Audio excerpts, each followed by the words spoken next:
ಸಾಂಕೇತಿಕವಾಗಿ ಒಂದು ಪ್ರತಿಭಟನೆ ಮಾಡ್ತಾ ಇದ್ದೇವೆ. ಇದು ಬರೀ ಸೌಜನ್ಯದ ವಿಚಾರ ಮಾತ್ರ ಅಲ್ಲ, ನಮ್ಮ ದೇಶದಲ್ಲಿ ಅದೆಷ್ಟೋ ಇಂಥ ಘಟನೆಗಳಾಗಿರ್ಬೋದು.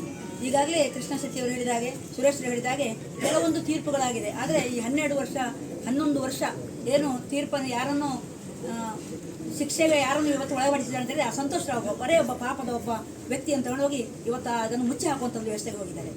ನಿಜವಾಗಿ ಇದು ಯಾರಿಗೆ ನ್ಯಾಯ ಅಂತ ಹೇಳಿದರೆ ಸೌಜನ್ಯ ಮನೆಗೂ ಮತ್ತು ಆ ಸಂತೋಷ್ ರಾವ್ನ ಮನೆಗೂ ಸಹ ನಾವು ನ್ಯಾಯವನ್ನು ಕೊಡುವಂಥ ಅವಶ್ಯಕತೆ ಖಂಡಿತ ಇದೆ.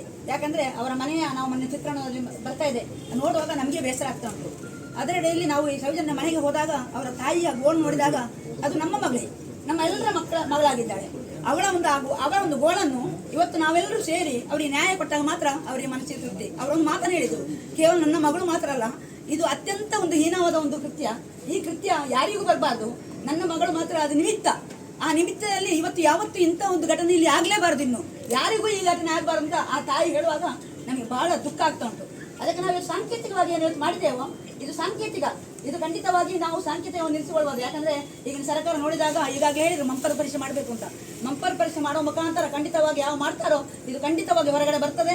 ಇದು ಯಾರು ತಪ್ಪಿತಸ್ಥರಿದ್ದಾರೋ ಅವತ್ತು ರಾಜಾರೋಷವಾಗಿ ಹೊರಗೆ ಓಡಾಡ್ತಾ ಇದ್ದಾರೆ. ಅವರನ್ನು ಇವತ್ತು ಖಂಡಿತವಾಗಿ ಅವರಿಗೆ ಶಿಕ್ಷೆಯನ್ನು ಕೊಡಬೇಕು, ಜೊತೆಯಲ್ಲಿ ಅವರಿಗೆ ನ್ಯಾಯವನ್ನು ಕೊಡಬೇಕು. ನ್ಯಾಯವನ್ನು ಕೊಡದಿದ್ದರೆ ಒಂದಿಷ್ಟು ಗಡುವು ಅಂತ ನಾವು ಕೊಟ್ಟುಕೊಂಡು ಮುಂದಿನ ದಿನಗಳಲ್ಲಿ ನಾವೆಲ್ಲರೂ ಇಷ್ಟೇ ಜನಸಂಖ್ಯೆ ಅಲ್ಲ, ನಾವು ಎಷ್ಟು ಸಾಧ್ಯ ಉಂಟೋ ಅಷ್ಟು ನಮ್ಮ ದೇಶಕ್ಕೆ, ನಮ್ಮ ರಾಷ್ಟ್ರಕ್ಕೆ ಅದು ಮುಟ್ಟಬೇಕು. ಅಂತಾರಾಜ್ಯ ಮಟ್ಟಕ್ಕೂ ನಮ್ಮ ಈ ಒಂದು ಹೋರಾಟದ ಇದು ತಲುಪಬೇಕು. ಯಾಕಂದ್ರೆ ನಮ್ಮ ದೇಶದಲ್ಲಿ ಎಲ್ಲಿಯೂ ಇಂಥ ಘಟನೆ ಆಗಬಾರ್ದು.